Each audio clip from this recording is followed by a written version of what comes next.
Welcome to the Cornbread and Kool-Aid podcast, take two. My name is Demetrius. This podcast is for fans of the Detroit Lions, Detroit sports, NFL football. In this particular case, fans of the NFL draft. We come to you on Easter Sunday. So if you happen to be listening live, happy Easter. And if you're catching this later, hope you had a great Easter holiday. Today's podcast is focused strictly on NFL draft, as we are 4 days ahead of my favorite sporting event each year. As always, we acknowledge the super producer extraordinaire, Mr. Mike Ward, godfather of the podcast. If there's no Mike, there's no podcast. So I hope we all enjoy today. It's pretty straightforward. It's all draft, right? We're going to talk a little bit about the current state of the team, where they are. Took a bit of a hiatus. I needed it, and I didn't have a choice in some cases. Just like teams have off season, the podcast, this is fundamentally the start of the new season, the 7th season of the Cornbread and Kool-Aid podcast. Just crazy. But we took an off season, took a bit of a hiatus, took a break. Free agency was exciting, but there was just a lot going on. So we're kicking off what I'm calling season 7 right now, 4 days before the NFL draft. And we're going to spend some time today talking about the draft, where the Lions are, some of the concept stuff about how they build. We're going to talk draft strategy, and then let's talk about a few players that might be future Lions. There's no real way for me to know. It's all guessing, speculation. And anybody who does it, that's what they're doing. They're guessing. I mean, they're entertaining themselves. They may be entertaining you like I'm going to try and do for the next hour. But for the most part, we're guessing. We have no way of knowing. And in this case, this year, historically, the Lions are top 10, right? Until 4 years ago. But we would be able to narrow it down and have some guesses about who they might be able to take at 6, 7, 2 in the case of the Hutch year. We might be able to figure it out. This year, they're picking 28th, and that's just a product of being good, which is not a problem. Not for me, not for us. We don't view that as a problem. That's a good thing to have happen. So we're going to talk a little bit about like how they have moved, how they continue to move. And in my opinion, which I might be in the minority because I talk to a lot of people who disagree, and they believe that as a strategy, it's time for the Lions to change it up. So we're gonna talk a little bit about that. We're going to talk about specifically about the draft, what it means, our guy. If you are familiar with the podcast, you know I have a borderline man crush on Brad Holmes. That job that he has is my dream job. It's awesome, and he does it as well as anybody in the league.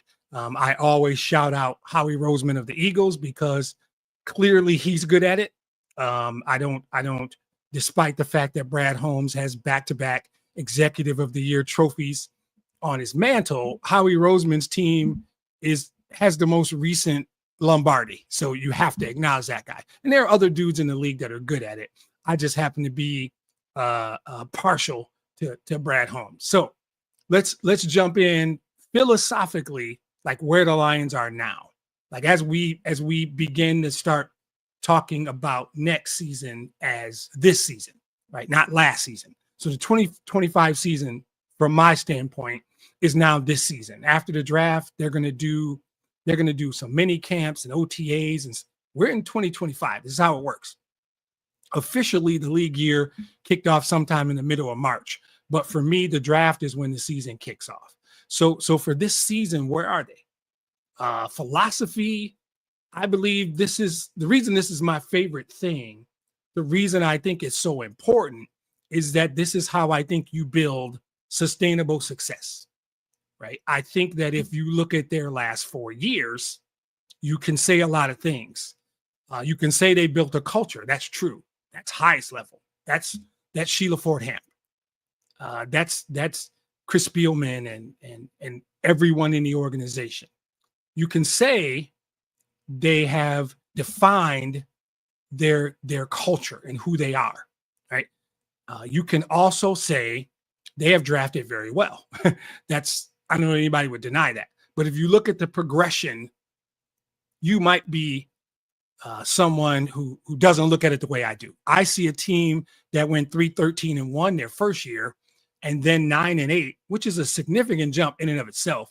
But you saw that 3-13-1 season started, I want to say 0-10-1, and then you saw a different team the last 6 games. I think they went 3-3, but you could see it. And then 9-8, again, a rough start. There was cause for firings, and then you saw things start to kick in. Now, during this time, you're building a culture, you're building organizationally a direction and a strategy, and you're building the roster. It is not a coincidence that that draft between 9-8 and 12-5 is the Jahmyr Gibbs, Brian Branch, Sam Laporta, Jack Campbell draft. That's a really good draft. Having 2 firsts and 2 seconds helps you with that. But they went 3-13-1 to 9-8, and then made a significant jump to 12-5. That was when we knew it was different. That was when we saw it on the field. And last year they went 15-2.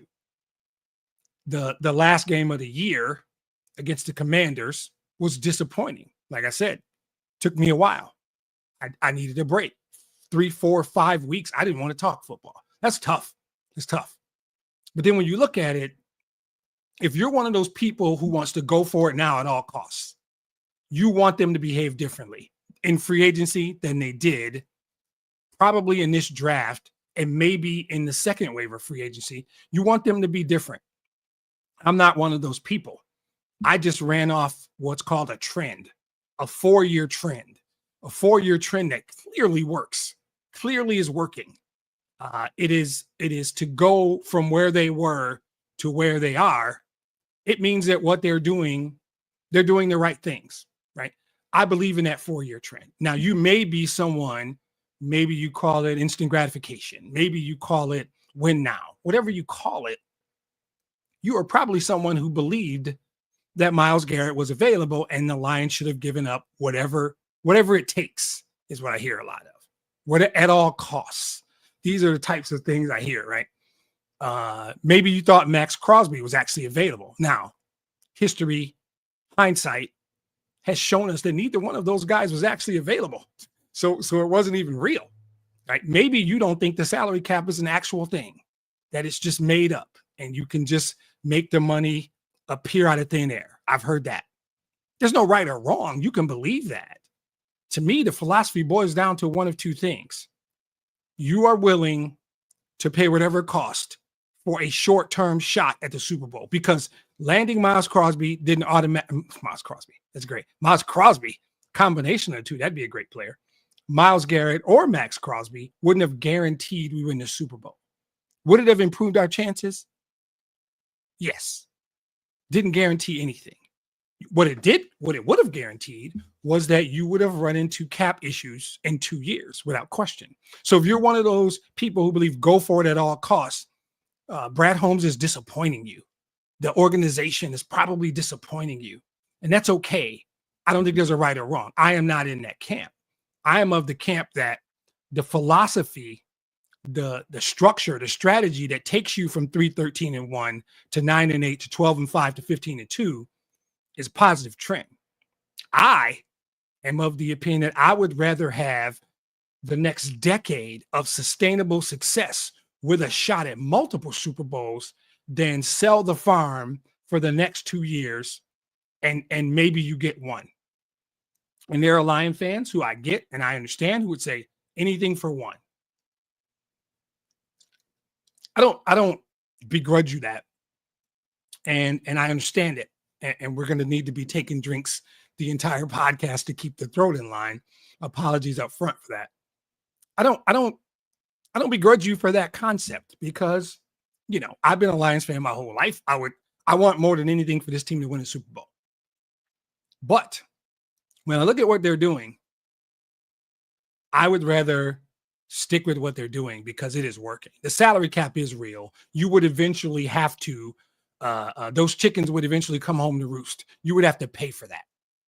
Make a big, costly, and costly can be big contract now, which prevents you from re-signing 3 guys later, or 3 or 4 draft picks that you're giving away, which are not just draft picks. They're really good players, and our guy is good at drafting, so it would have been costly. I never thought of that, right? When we think about the Commanders game, it hurt. It was a gut punch. It sucked.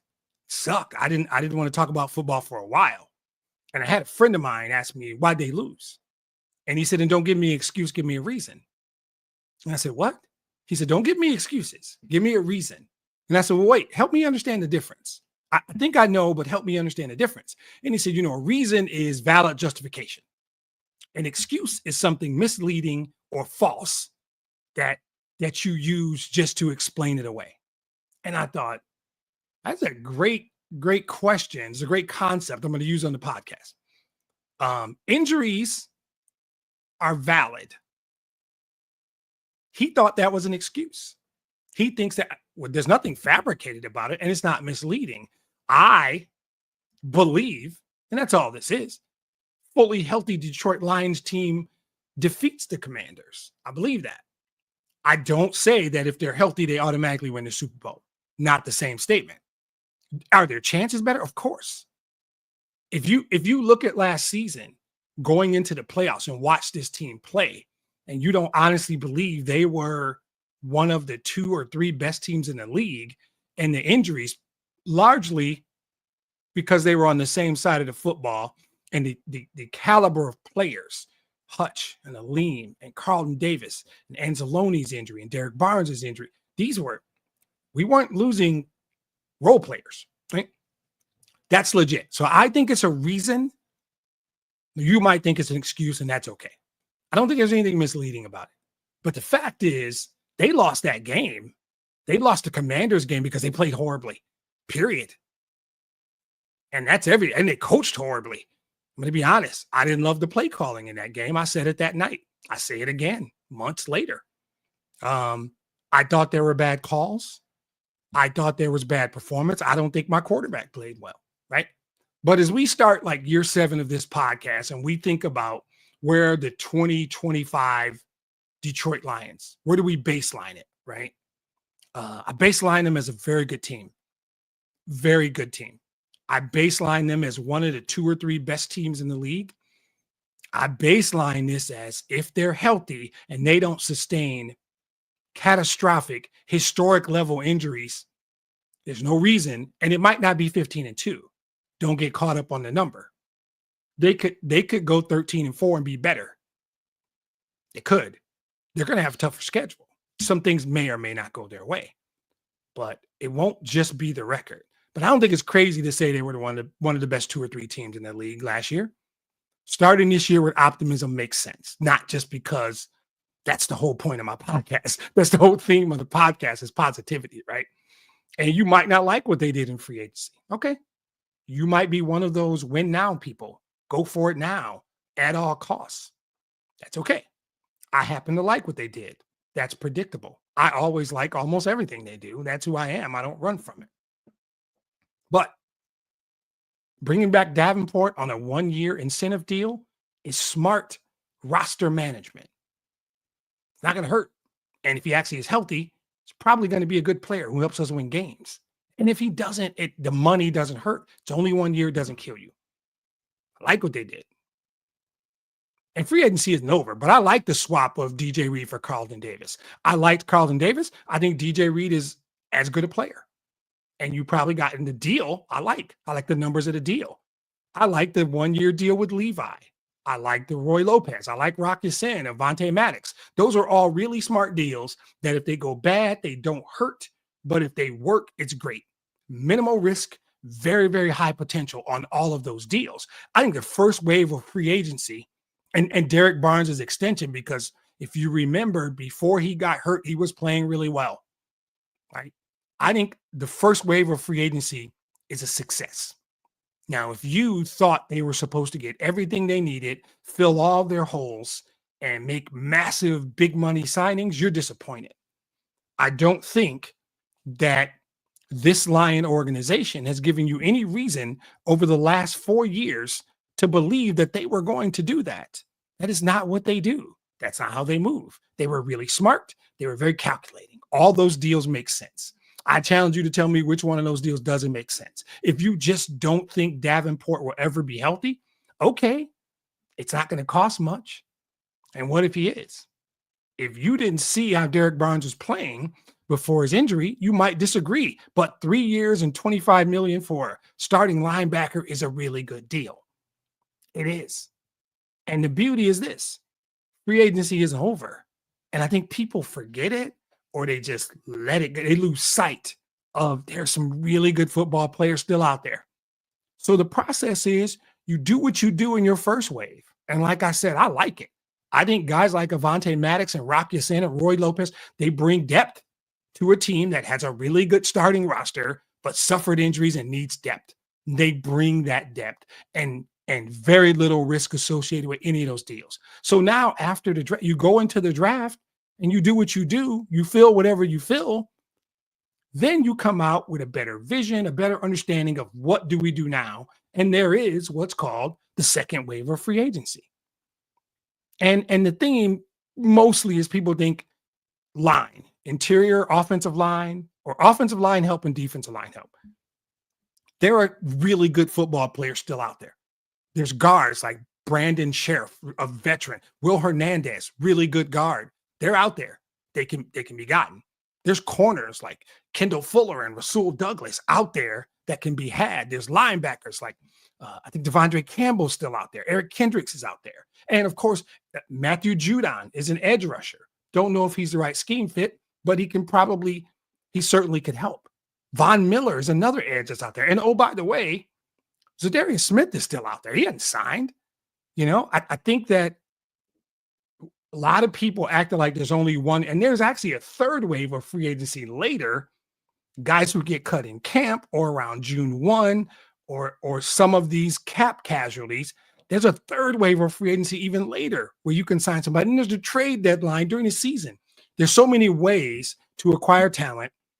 A lot of people judged the first wave of free agency as a failure. I personally don't agree with it. But understanding what they did, the biggest move being DJ Reed, swapping out for Carlton Davis, bringing back Derek Barnes, huge. And I think that whatever you think of the Davenport signing, I think it's an incredibly low risk, potentially high reward. And I like the deals they signed with the other guys. So going into that, the draft is actually next before we get to wave 2 of free agency. So let's talk a little bit about draft strategy. So the general consensus is that the focus is on guard and edge rusher, maybe even tackle for those who don't like Decker. Guard or flexibility on the interior, and edge rusher, right? Because when Hutch went down, a lot of people feel like that was when we went down. That was the beginning of the end, or the end of the beginning of the end for a lot of us, right? I think they could use another tight end if the guy's there. I don't think you can ever have enough corners. I just mentioned a couple of free agents, and there's some really good linebackers out there. So high level, wanting to be Brad Holmes, outside of quarterback and running back, I go best player available. I'm BPA at this point.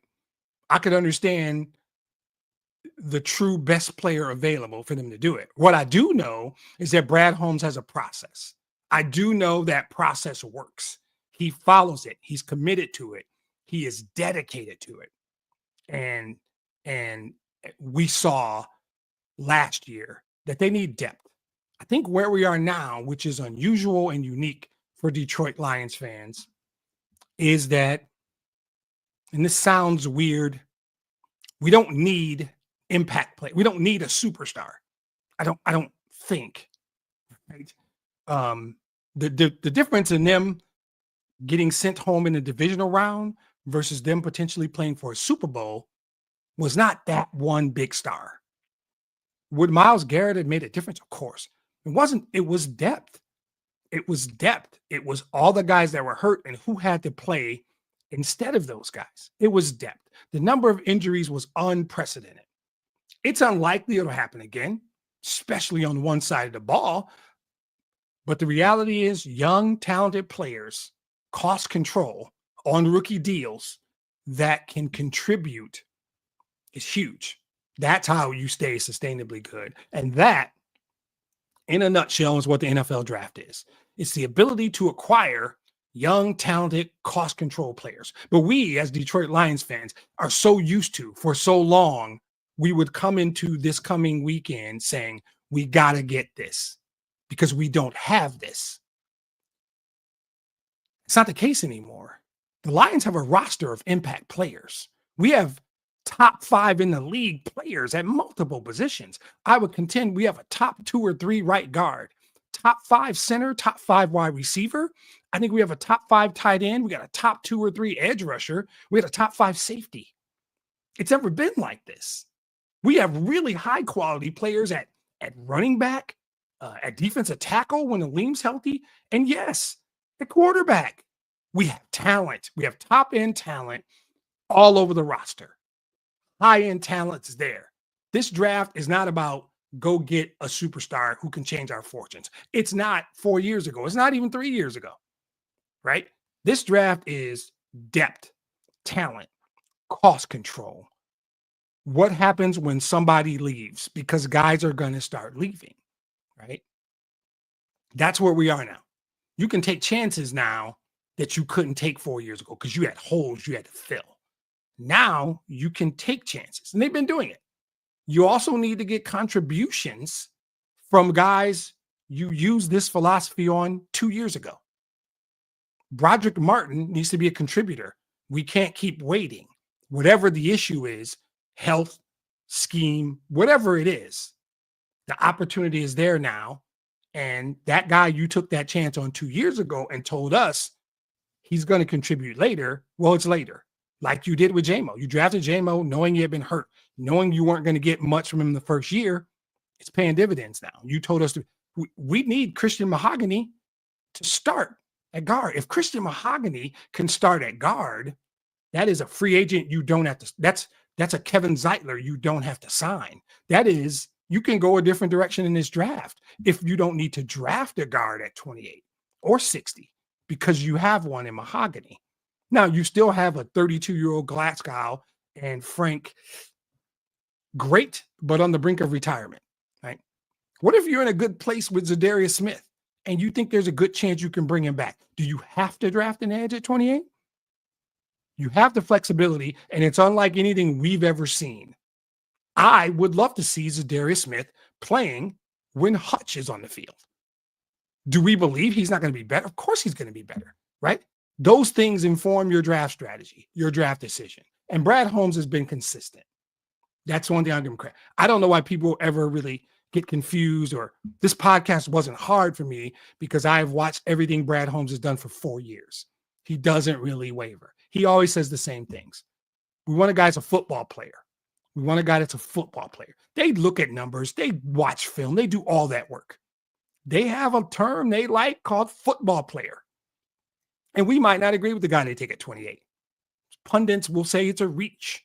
And people will say, do I trust some guy on the 4-letter or some guy on the radio? Or do I trust Brad Holmes? That's an easy question 4 years in.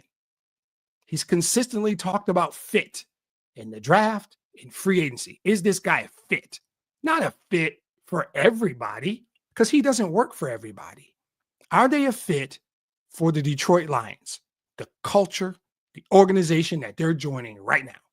And fit has a lot of meanings. I think we talked about this before. There is scheme fit, there's culture fit, there's financial fit. When they're talking to free agents, they have to talk money. It's part of the deal. But scheme fit is simple. We talk about stuff like man versus zone. Some guys are better fits in a man defense versus zone, especially like corners and safeties, right? Linebackers, pretty much everybody. We talk about a tight end. Is he a receiving tight end or a blocking tight end? That's what fit is about.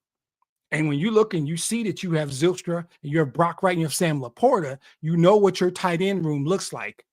What's the best fit? Personality fit, football player type, and scheme. We know what Sam can do. We know what Brock can do. We know what Zane can do, or Shane can do. We need somebody to complement them. We need somebody to supplement them. So scheme fit is important. They know what they're going to do offensively, even with Ben Johnson gone. They know what their offensive scheme is going to be, what it's going to look like. Same thing with the defense, right? Does the guy fit? And then there's financial fit. Like I'm of the belief that what's happening with Zadarius right now is They're on good terms. He likes it. Rumor is he's dating somebody from Detroit. He's at the Pistons game, right? So all these things may not matter. Who knows? But I think they communicated. I think they still communicate. And they talked to his agent. And I think they basically said, this is where we are. This is where we are with years, dollars, guaranteed money. We like Za'Darius, but let us see what happens in the draft. If a really good edge falls to us, I don't know that our interest is going to be the same. And maybe that informs them. Maybe when they get there and they're debating a guard or a linebacker or an edge, they say, we can make a phone call to Darius and we can take care of our edge situation. And if Davenport stays healthy, okay, that's great. And if Pascal continues to improve, this is how they make those decisions. So it's easy. People doing mocks and some guy has a 2, 3, 7 round mock. He's just guessing. That's cute. I guess he's bored. You can't do that. It's impossible, right? I didn't even like doing 60, right? But 28 and 60, my guesses, they're guesses. Hell, 28's a guess. But I am certain they're in a place with Darius Smith where it is fit, financial fit. They already know whether or not he's a culture fit. They had him. They know, and I think he is. I've never heard anybody say a bad word about him. They already know he's a scheme fit. They know what he can do. They know what they want to do. They know where he fits in that. I think the fit with Z is about finance. They got to make the money work. And let's see what happens in the draft. That's just a smart way to do it. And if he's able to go out and somebody else is going to give him a large amount of money or a number of years, a big guarantee, they won't be mad if he takes it. They understand how this works. But if he really liked it here, and it appears he did, that's something called intrinsic value. What that other team has to do is convince him to leave Detroit. Convince him not to go back to Detroit, I should say. That's what it is. But the Lions are a different team now. They're not the same team they were 4 years ago. People want to come and play for Detroit. They understand. And like 4 years ago, the common BS theme when people want to try and take shots at Brad Holmes drives me nuts, obviously, but I've already admitted my man crush on Brad Holmes. The common theme is he's good at drafting. That's all he does. Like one of my favorite radio guys is he always does this thing when he talks about what Brad Holmes did with the Rams. He specifically uses a term called built the draft boards. I don't know if he simply doesn't want to give Brad Holmes any credit for how the Rams drafted. And he was clearly a big part of that. But sure, there's a guy there named Les Snead who's the GM who pulls the trigger. But whenever he talks about what Brad Holmes did with the Rams, he uses the term built the draft board. And I don't know why he does it. Sometimes it irritates me. But okay, he built the draft board. If they followed their draft board, is he not still integral in the players they selected? I never really understood it. I don't get it. But there are people who don't like Brad Holmes as much as me. Well, no one likes Brad Holmes as much as I do, but that's okay.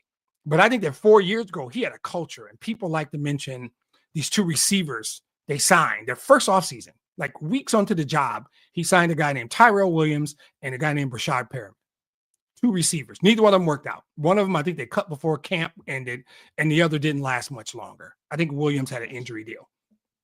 And whenever people talk about he's good at drafting, but he sucks at free agency, they ignore David Montgomery. They ignore Alex Anzalone. They ignore a long line that I'm not going to do right now of really good free agent signings.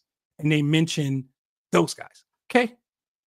If you do that to point out that you think he's not good at 1/3 of his job, then you have an agenda. And I really probably won't listen. And it's not even a third.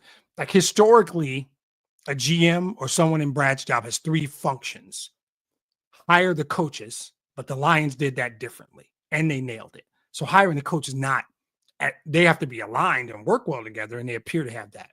And the other 2 pieces are free agency and the draft. Those are the critical 3. There's a lot of other things. I'm sure he does.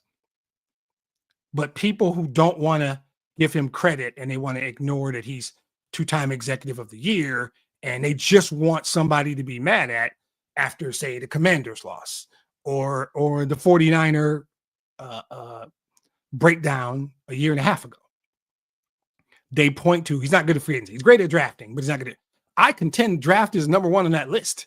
You got to hire good coaches. But like I said, the Lions did it differently. The draft to me is everything. I think successful organizations, if you go back, they draft well. In this league that has a salary cap, if you don't draft well, you're not going to compete sustainably. It's just, it's not really possible, right? So when you look at the cost control you have with a contributor on a 4-year deal, or 50-year if it's a first round pick, but the team now is different. Free agents want to come to Detroit. Free agents want an opportunity to win, and they see that in Detroit. They see the culture. They hear about Dan Campbell. They know it's a different deal now. So 4 years ago, when he was recruiting or trying to sign Tyrell Williams and Brashard Perriman, there were guys he wouldn't even call. He couldn't call. He would have gotten laughed off the phone, most likely. But their philosophy has been consistent. And now players want to come here. So the financial fit is easier because they don't have to overpay anymore. And that's important. And people know the philosophy, and it bleeds into the draft. Their draft philosophy has been pretty consistent. Some people like it, some people don't. And my thoughts are simple. Keep doing what you're doing. That's not exciting or fun, but it's working. It's working. This is just lemonade, by the way, just in case anybody's wondering.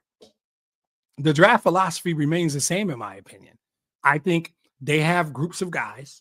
They use the term buckets, and they have values on each guy in each bucket.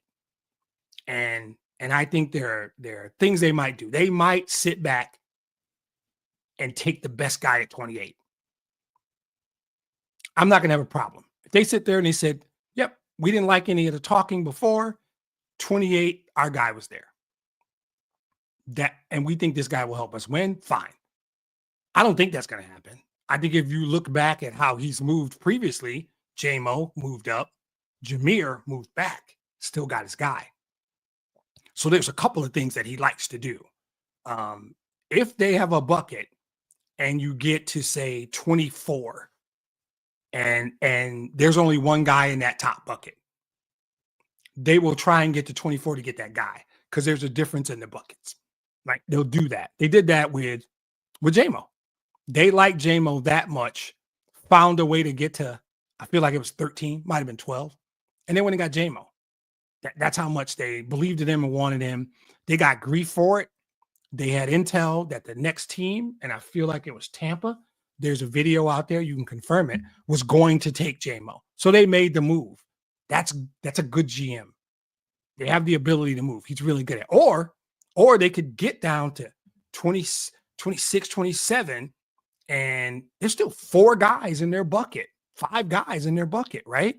And then somebody at 32, 31 calls, likely because they want to get into the first round because you get the 5th-year option, and they might want to take a quarterback.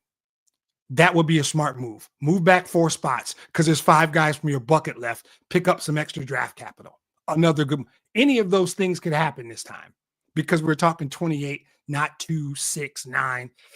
I don't know. It's tough. I'm not even guessing.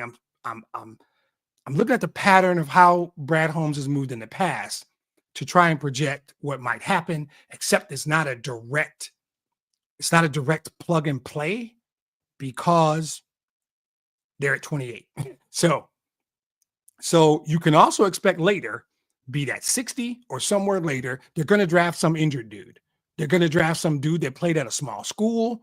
They're going to draft a Canadian kid or Australian kid, whatever. That's what they do. They look for these potential diamonds in the rough that they think will project 3 years from now, 2 years from now, to be a really good contributor. Giovanni Manu, that's a great example. They are in a position now because their roster is good and because they might use their first and second and their third on depth guys to help contribute, and they still have cap money to go into the second wave of free agency. Yes, they'll use their 4th-round pick on an injured guy who played at a small farm in Canada. If they think they can mold him in, and they might be right, they might be wrong. Who knows? That's how they view the draft. That's what they've done. Historically, that's what they've done. I think the philosophy is best player available. They trust their board. I talk about the radio guy who always says he built the draft board. He built really good draft boards, and his boss has always said they follow their board. That's why he's good at this. I don't know why we have to keep putting these qualifiers on Brad Holmes as it relates to the draft. It doesn't make sense. He's really good at this. Say what you want about his free agency. I will have a debate with you person for person and tell you he's much better at free agent signings than most people think. And he's much better than most guys in the league. And free agency is kind of a crapshoot. But he's signing free agents in a different environment now than he was 4 years ago. So you almost have to skew how you evaluate his free agent signings. I am not of the belief that the Lions need a starter in this draft. That allows them to do some things differently. Trust their board and follow it. If you don't think Mahogany can slide in and start at guard, or you don't trust that Davenport will be healthy, fine. You can go sign a guard and an edge 2 weeks from now. Good ones. I gave you the names, right? So strategically, that's how I think. I think they're going to stay consistent with what they've always done. They're going to trust their board. If a guy in one of their buckets is there, they'll move up 4 picks and grab him. If they got a bunch of guys in their bucket, they'll move back 4 picks and get that guy. They're going to sign some small school injured guy you've never heard of. Projects. Because if you develop them well, the upside is tremendous. And that's what they're doing. That's how they've moved. So let's look at just 28 and 60. I'm not good enough to do a 3, 4, 5 round mock and predict who the 147th player off the board is going to be. I'm not that good. So if we stay with the philosophy that most people, and I just told you, I think it's BPA. If it's me, it's BPA. But there are people who are locked in that guard and edge are the key. Guard and edge are what they should look for. So I'm going to stay with guard and edge for the most part. Talk about a handful, and then a few others that might be smart to consider. So there's some guards in this draft that, and some of these might be available at 28. They might not be. The first one I'm going to talk about is Tyler Booker. He's a guard out of Alabama. I put the graphic up because in doing the research here, I found these very small differences in the scores. These are what they call the measurables, right? And I know, because I just talked about it, the Lions value this thing called football player. This guy's just a football player. He's going to say that. I will bet anything that matters to me that in the press conference, because they have one right after the draft, Brad Holmes is going to say over under 5 times, 4.5 times about the draft, the players they drafted. This guy's just a football player. We don't know where he's going to play. He's the football player, right? Tyler Booker probably won't be there. I've heard really good stuff lately. He might not be there. And some of these guys I'm talking about might not be there. Others might be there and people think they're a reach. But this guy fits that. He's a football player. If they draft him, the very first words that Brad Holmes is going to say about him is that this guy's just a football player, right?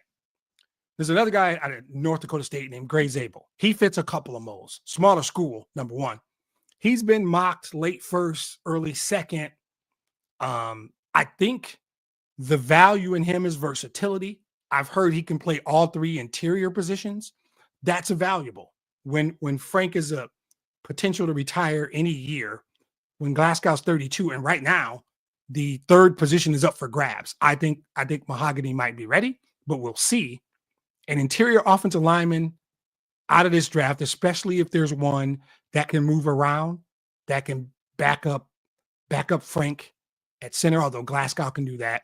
If he can play both guard positions, he's valuable. So this feels like a really smart pick, even if he is not starting out of the gate and we don't circle back and he's contributing in 2 years. Feels very much like a Lions type of pick. And the third guy's Josh Connolly Jr. is an offensive lineman out of Oregon. that I like. If your strategy and if their strategy is it's time to address the offensive the tackle position. Like this is a future Taylor Decker move. This is an athletic guy who's got good hands, good in the run game, and you can put him where you put him, and you set yourself up for when Decker retires. Or, if I'm not mistaken, this might be the last year of Decker's extension. And if I'm wrong, it's 2 years. Either way, you're setting yourself up to have someone seamlessly slide in where Decker sits now, if you don't feel like Giovanni Manu is that guy.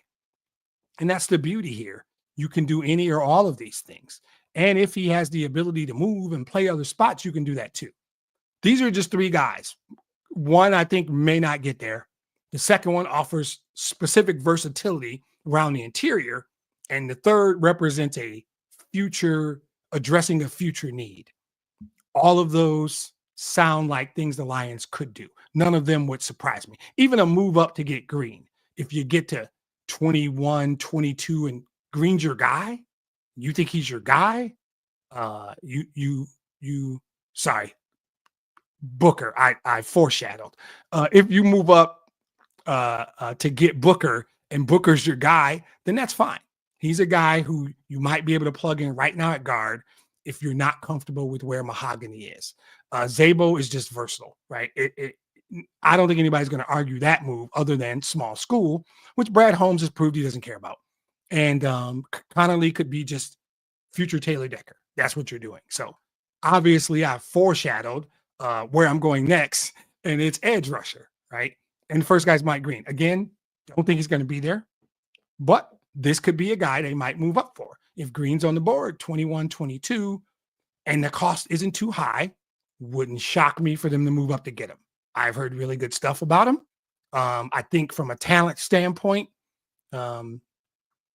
he would be a different style, but I think he would be the exception to what I said earlier. He would probably be a day one starter, right? I don't think he'll be there, but he would probably be a day one starter. And, Marshall, another considered small school, fits the mold, fits the kind of stuff that Brad would do.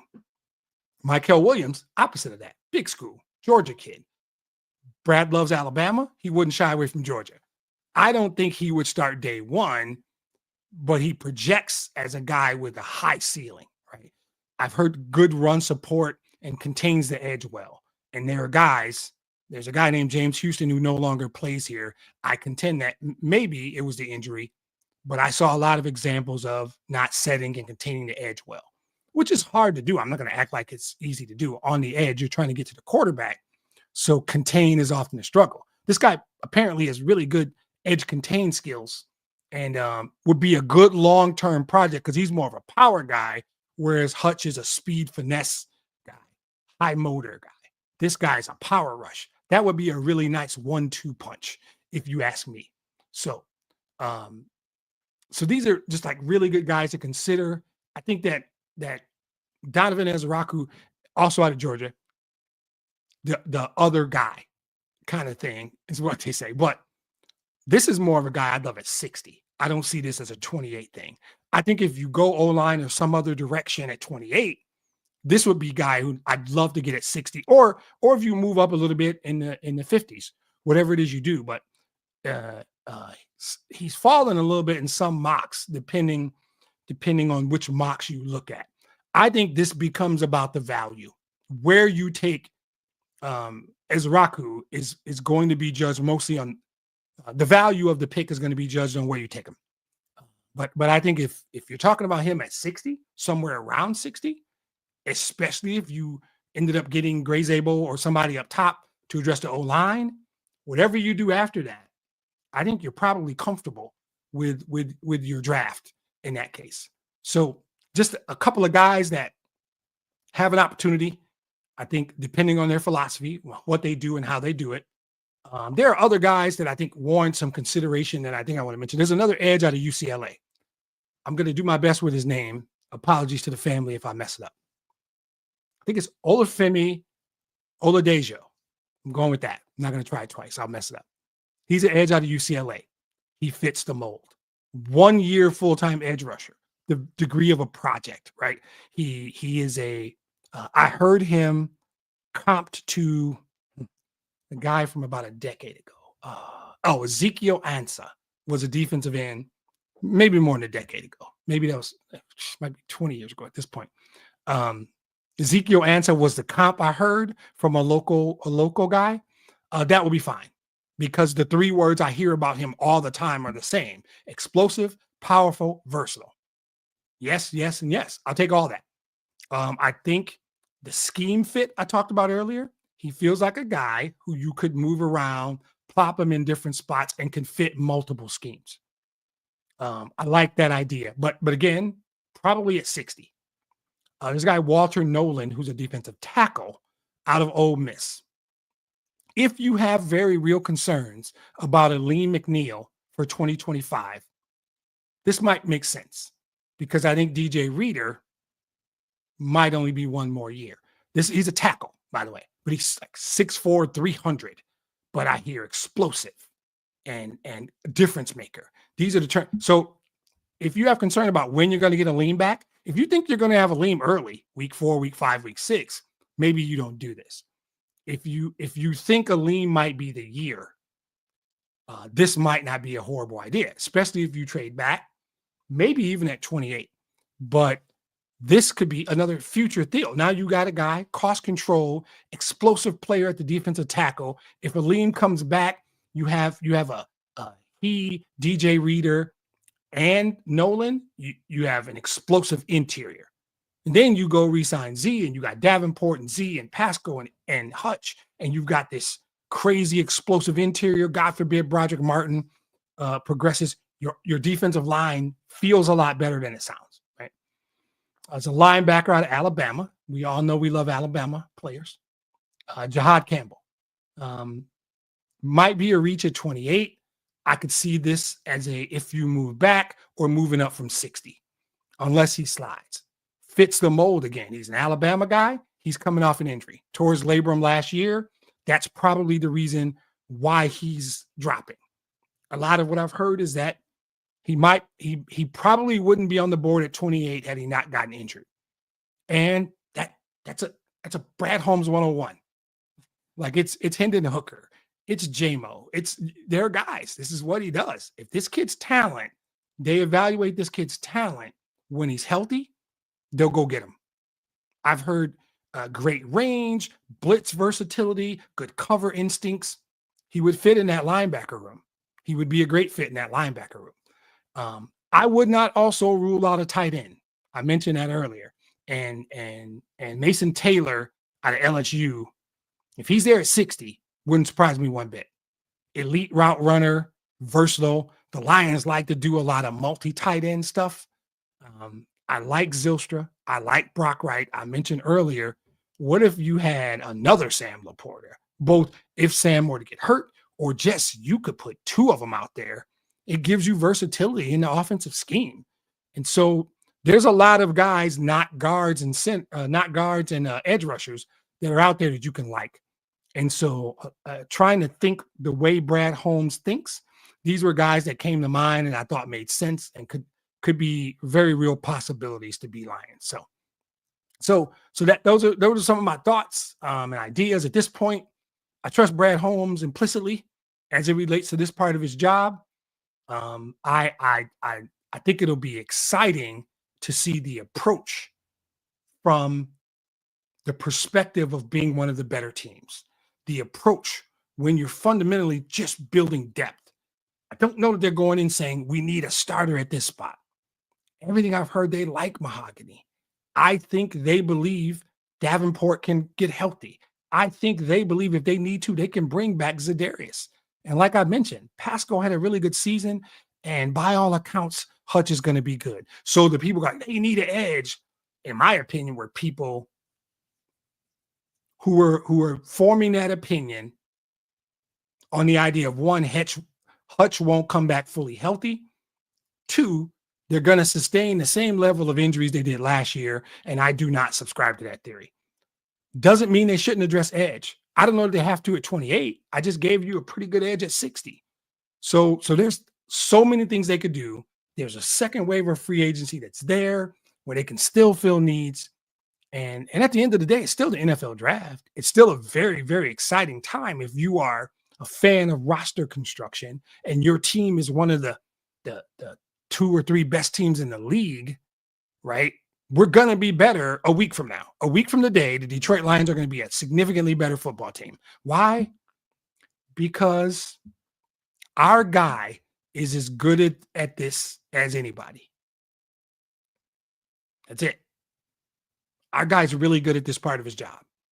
So will everybody like it? Nope. Will people use words like reach, or they'll talk about everybody he picks next week won't be great, may not make the team or contribute. Why? Because we're really good. And that's the problem. We're at a point now where every draft pick might not make the team. We used to get excited about 6th and 7th round picks and where are they going to play and how are they going to contribute. We have to shift. We're in a different world now, right? Everybody they draft might not play and contribute. They're guys who we like and know that are going to get cut. Why? Because our guy is really good at this part of his job, and he has been for 4 years. That's where we are now. It's not a bad place to be. So I'm excited about it in general because it's my favorite event. I'm excited because I'm going up there. I'm excited because I don't think my team's going to sustain the same level of injuries, and these players are going to help this team be good 3 years from now. And I like viewing the Lions draft that way. These are the guys that are going to ensure that we're competitive in 2029, not 2025. That's the beauty. Some might, a couple might. Look at this differently. But this is guys you think about. So I hope you enjoyed the show. The hiatus is over. We're going to start coming back on a regular. Probably drop one a week from the day to validate everything I just said over the last hour. And then we're going to have OTAs and mini camps right after. If the Pistons do anything significant and the Tigers keep playing really good baseball, although they drop one today, we might mix them in. But this thing evolved into largely a Detroit Lions podcast. So I don't mind when I need to, when it's valid, when it's warranted. I'll talk Pistons, I'll talk Tigers, absolutely. But right now, it's we got one of the best football teams in the league. They're about to get better this weekend. And so I hope you enjoyed the podcast. If you do, like, subscribe, thumbs up, whatever it is you do. And we hope to see you keep coming back, launching year 7, and looking forward to keeping on talking about our favorite football team. So everybody have a good Easter. I hope you are having one, have had one, and we'll see you next time.